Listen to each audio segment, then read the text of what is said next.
ওয়াকফ amendment bill প্রত্যাহারের দাবি তুলে আন্দোলনে নামলেন মুসলিম সম্প্রদায়ের মানুষজনেরা। দেশের প্রধানমন্ত্রী ও স্বরাষ্ট্রমন্ত্রীর বিরুদ্ধে হাল্লা বল স্লোগান তুলে আন্দোলনে ইসলামপুর গুঞ্জুরিয়ার বাসিন্দারা। এদিন গুঞ্জুরিয়া মাদ্রাসা মোড় থেকে পঞ্চায়েত অফিস পর্যন্ত কয়েকশো যুবক মিলে ওয়াকফ অ্যামেন্ডমেন্ট বিল প্রত্যাহারের দাবিতে মিছিল বের করে। ফলে 33 নম্বর জাতীয় সড়ক প্রায় 1 ঘন্টার ওপরে বন্ধ হয়ে পড়ে। এ বিষয়ে আন্দোলনকারীরা জানিয়েছেন, ওয়াকফ বিল নিয়ে একাধিকবার দাবি জানিয়ে এসেছেন তারা। তবে কেন্দ্রে বিজেপি সরকার সংখ্যাগরিষ্ঠ দেখিয়ে তাদের যে কোনো বিল পাশ করিয়ে নিতে চায়। দ্রুত এর সমাধান না হলে আগামীতে তাদের আন্দোলন জারি থাকবে।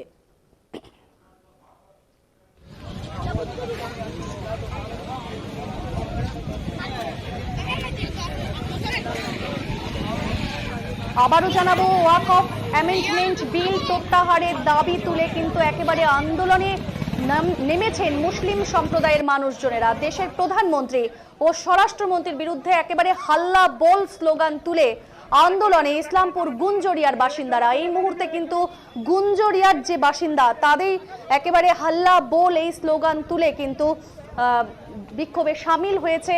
গুঞ্জুরিয়ার মাদ্রাসা মোড় থেকে পঞ্চায়েত অফিস পর্যন্ত কয়েকশো যুবক মিলে ওয়াকফ অ্যামেন্ডমেন্ট বিল প্রত্যাহারের দাবিতে মিছিল বের করে। ফলে 33 নম্বর জাতীয় সড়ক প্রায় 1 ঘন্টার ওপরে বন্ধ হয়ে পড়ে। এ বিষয়ে আন্দোলনকারীরা জানিয়েছেন, ওয়াকফ বিল নিয়ে একাধিকবার দাবি জানিয়ে এসেছেন তারা। তবে কেন্দ্রে বিজেপি সরকার সংখ্যাগরিষ্ঠ দেখিয়ে তাদের যে কোনো বিল পাশ করিয়ে নিতে চায়। দ্রুত এর সমাধান না হলে আগামীতে তাদের আন্দোলন জারি থাকবে।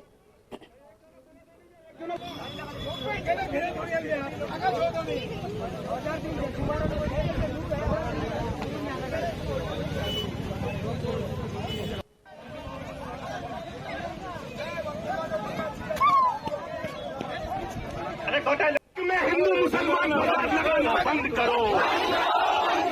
बीजेपी अमित शाह होश में आओ। बीजेपी अमित शाह होश में आओ। मोदी अमित शाह तेरी तानाशाही। मोदी अमित शाह तेरी तानाशाही। वक्फ कोई खैरात नहीं, वक्फ मुसलमानों का हक है। वक्फ कोई भीख नहीं, वक्फ मुसलमानों का हक है। मुसलमानों से उससे हक छीनने की साजिश को बंद करो। सब कोई मिलके मोदी अमित शाह पे हल्ला बोल। वक्फ अमेंडमेंट बिल के खिलाफ हल्ला बोल। अपने हक के लिए देखिए भैया, कानून यही है जो हमारे वक्फ बोर्ड है, वक्फ बोर्ड में सरकार चेंजिंग लाना चाहती है, जिससे हम लोग खुश नहीं हैं। चेंजिंग ये कि हमारे मजहब में मुस्लिम ये मजहब है, तो इसमें कोई गैर मजहब क्यों आएगा? इसमें कोई गैर मजहब क्यों आएगा जबकि हम किसी के मजहब में दाखिला नहीं दे सकते? हम पे पाबंदी है, हम पे पाबंदी है। हिंदू के कोई भी कुछ भी हो उस पर पाबंदी है। गुरुद्वारे में भी हमारी पाबंदी है कि हम लोग नहीं बन सकते कुछ। तो हमारे यहाँ भी यही होना चाहिए ना कि हमारे मजहब का ही कुछ होगा, हमारे मजहब के ही लोग होंगे। तो पहली बात तो ये है कि गैर मजहब के लोगों को हम इतना दाखिला नहीं दे सकते यहाँ पे। और दूसरी बात कि डीएम के लेकर कि सरकार जो डीएम कलेक्टर को घुसाना चाहती है, सारी पावर उसी के पास रहेगी। जो सरकार की चुने हुए लोग हैं ना, सरकार का चुना हुआ आदमी रहेगा तो पावर उसी की रहेगी। ये ऐसा हो गया कि खुद के ही केस में जज बनना, तो इसके खिलाफ है हम लोग। और तीसरा ये बात कि सरकार जैसे कि बोल रही है कि जब वक्फ बोर्ड बिल पास हो जाएगी तो मुसलमानों को 6 महीने के अंदर अंदर रजिस्ट्रेशन करना होगा, डिजिटल रजिस्ट्रेशन, जो कि इम्पॉसिबल है, पॉसिबल ही नहीं है। आज से 200-300 साल पहले जो हमारे बूढ़े बुजुर्ग जो हमारे उनको दान करके दे गए थे, उनके कागज निकालना इम्पॉसिबल है, होगा ही नहीं। तो हमारे कितने घरों के पेपर नहीं मिल सकते हैं, तो वहाँ के वक्फ बोर्ड में जो ये है जमीनें हैं उनको हम लोग कैसे निकाल पाएंगे? हमारी ये 3 मांगे हैं स्पेशली, और बाकी वैसे तो 44 अमेंडमेंट है, तो एक पे बात करेंगे तो बहुत बात हो जाएगी। हम पूरे बिल के ही खिलाफ हैं। तो किसके तरफ से आज आप लोग निकले हैं? ये हम लोग पूरी मुसलमान उम्मा की तरफ से निकले हैं। सबसे पहली बात यह है कि आप जो पार्लियामेंट्री कमेटी के बारे में बोल रहे हैं, यही मोदी बोला था कि हम लोग पार्लियामेंट में बैठ के ही काला कृषि आइन लाए हैं, लेकिन बाद में देखा गया कि किसानों के साथ कोई नहीं। आपको पता होगा ऑल इंडिया किसान सभा का लीडर हन्नान मोल्ला जो हमारे भी लीडर हैं, वो भी उस दिन धरना मंच में मौजूद थे, जंतर मंतर में।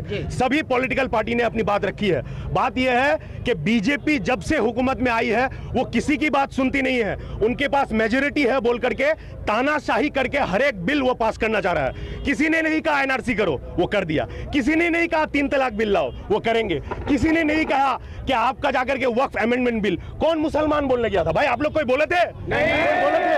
वो वहां बैठ करके उनको खुजली होती है, उनको दौड़ा पड़ता है कि कैसे मुसलमानों को दबाया जाए।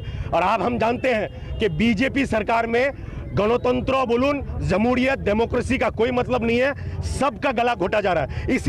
इसी पार्लियामेंट में 120 से ज्यादा एमपी को सस्पेंड किया गया था, कभी हमने नहीं देखा। आज के हिंदुस्तान का जब से इतिहास हुआ है पार्लियामेंट का, कभी नहीं देखा कि इतने ज्यादा सांसद को खाली क्या हक बोलने की वजह से संसद से बाहर कर दिया हो।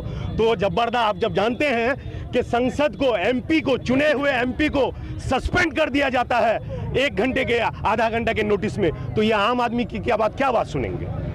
क्या चाह रहे हैं आप लोग? हम लोग यही चाह रहे हैं कि ये जो गैर कानूनी, असंवैधानिक, जो एंटी कॉन्स्टिट्यूशनल जो ये बिल है, जो ये लोग लाया है, इसको जल्द से जल्द खारिज करना पड़ेगा। বাংলা একটা কথা আছে, দেওয়ালে পিঠ ঠেকে যাওয়া। এখানে মব লিঞ্চিং থেকে শুরু করে, এখানে ভিডিও করার নাম থেকে শুরু করে, গরুর মাংস রাখার নাম থেকে শুরু করে প্রতি মুহূর্তে মুসলমানদের উপর অত্যাচার হচ্ছে, খুন হচ্ছে, মব লিঞ্চিং হচ্ছে। যখন এগুলো করে এই সরকারের মন ভরল না, তখন ইনি আবার এই সরকার এই মুসলমানদের মসজিদ, মাদ্রাসা, এই কবরস্থানের জমিগুলো দখল করার জন্য এটা আর দেওয়ালে পিঠ ঠেকে গেছে। हम लोग जमहूरी तरीके से, अभी फिर बोल रहा हूं, जमहूरी तरीके से संविधान को मानते हुए इस मोदी अमित शाह के, इस सरकार के खिलाफ लड़ाई, जद्दोजहद हमारी जारी रहेगी तब तक, जब तक ये बिल वापस ना हो जाए। सबसे पहली बात यह है कि हिंदू मुसलमान विवाद लगाना बंद करो। बीजेपी अमित शाह होश में आओ। बीजेपी अमित शाह होश